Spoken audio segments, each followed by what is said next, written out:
നമസ്കാരം. ഞാനും നിങ്ങളും അടക്കമുള്ള എല്ലാ ആളുകളും വീക്ഷിക്കുന്ന ഒരു കാര്യമാണ് യൂട്യൂബിലെ പലതരത്തിലുള്ള വീഡിയോകളും. പലരും വാർത്തകൾ അറിയുവാനും ചിലർ നേരം പോക്കിനുമായും അതുമല്ലെങ്കിൽ ചിലരൊക്കെ മറ്റു വിനോദ മേഖല കാര്യങ്ങൾക്ക് വേണ്ടിയുമൊക്കെ യൂട്യൂബിനെ ആശ്രയിക്കാറുണ്ട്. എന്നാൽ ഈ വീക്ഷിക്കുന്ന അല്ലെങ്കിൽ വരിക്കാർക്കൊക്കെയുള്ള പ്രധാനപ്പെട്ട ഒരു പ്രശ്നം അല്ലെങ്കിൽ അവർക്ക് അരോചകമായി തോന്നുന്ന ഒരു പ്രധാനപ്പെട്ട കാര്യമാണ് ഈ വീഡിയോകൾ കാണുന്നതിന് ഇടയിൽ വരുന്ന പരസ്യങ്ങൾ എന്ന് പറയുന്നത്. പല യൂട്യൂബർമാരും അല്ലെങ്കിൽ പല വാർത്താ ചാനലുകളും അടക്കമുള്ള മാധ്യമങ്ങളൊക്കെ ഈ നിലവിൽ യൂട്യൂബിൽ അക്കൗണ്ട് തുടങ്ങുകയും അതിൽ കൂടെ അവർ മറ്റു പല പരസ്യങ്ങളുടെയും പ്രമോഷനൊക്കെ നടത്തുകയും ചെയ്യുന്നുണ്ട്.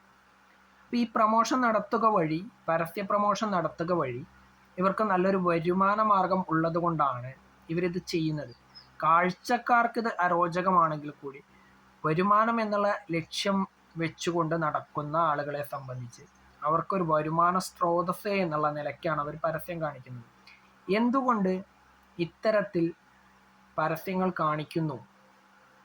അത് ചാനലുകൾ മാത്രമല്ല, ആളുകൾ യൂട്യൂബർമാരും കാണിക്കുന്നു എന്ന് ചോദിച്ചു കഴിഞ്ഞാൽ അവരുടെ വീഡിയോകളേക്കാൾ കൂടുതൽ വരുമാനം ചിലപ്പോഴൊക്കെ അവർക്ക് ഈ പരസ്യങ്ങൾ കാണിക്കുന്നത് വഴി കിട്ടുന്നു എന്നുള്ളത് കൊണ്ടാണ്.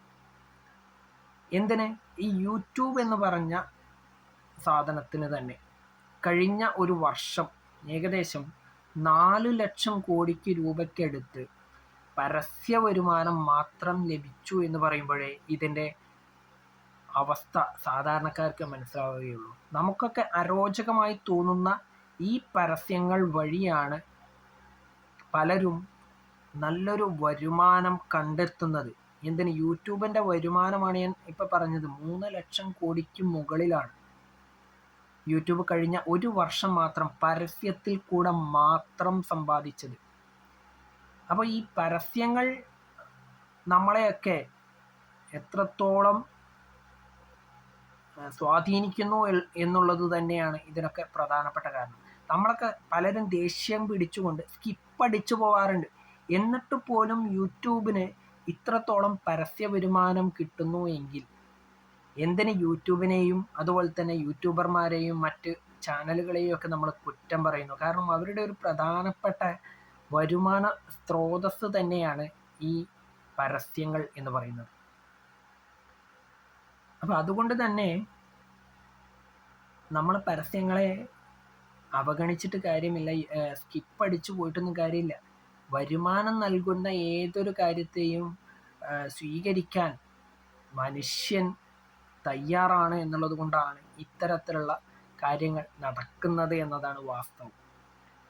നമ്മളതിനെ തൃണവൽക്കരിച്ചുകൊണ്ട് മുന്നേറാമെന്നൊന്നും കരുതിയിട്ട് കാര്യമില്ല.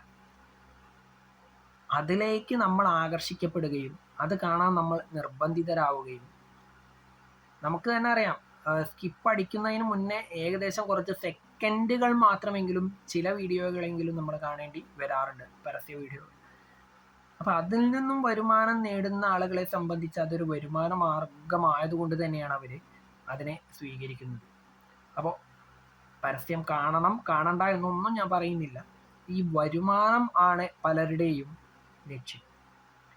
അതുകൊണ്ടാണ് അവർ പരസ്യങ്ങളെ പിന്തുണയ്ക്കുന്നത്. അപ്പോൾ അവരെ മാത്രം നമ്മൾ കുറ്റം പറഞ്ഞതുകൊണ്ട് കാര്യമില്ല. പരസ്യം കാണണോ വേണ്ടയോ എന്നുള്ളത് നമ്മുടെ ഇഷ്ടമാണെങ്കിൽ കൂടി വരുമാനത്തെ തള്ളിക്കളയാൻ ഈ പറയുന്ന ഞാനോ നിങ്ങളോ ഒന്നും തയ്യാറാവുകയില്ല. വരുമാനം കിട്ടാൻ സാധ്യതയുള്ള എല്ലാ മേഖലയിൽ കൂടിയും നമ്മൾ സഞ്ചരിക്കും, വരുമാനം ഉണ്ടാക്കാൻ ശ്രമിക്കും എന്നതാണ് യാഥാർത്ഥ്യം. അപ്പോൾ വരുമാനം തടയാൻ അല്ലെങ്കിൽ വരുമാനം ഇല്ലാണ്ടാക്കാൻ ആരും ശ്രമിക്കില്ല. കിട്ടുന്ന വരുമാനം കിട്ടാതിരിക്കാൻ ആരും ശ്രമിക്കില്ല. അതുകൊണ്ടാണ് ഇവരൊക്കെ ഇതിനെ പിന്തുണയ്ക്കുന്നത് എന്നാണ് എൻ്റെ ഒരു കാഴ്ചപ്പാട്.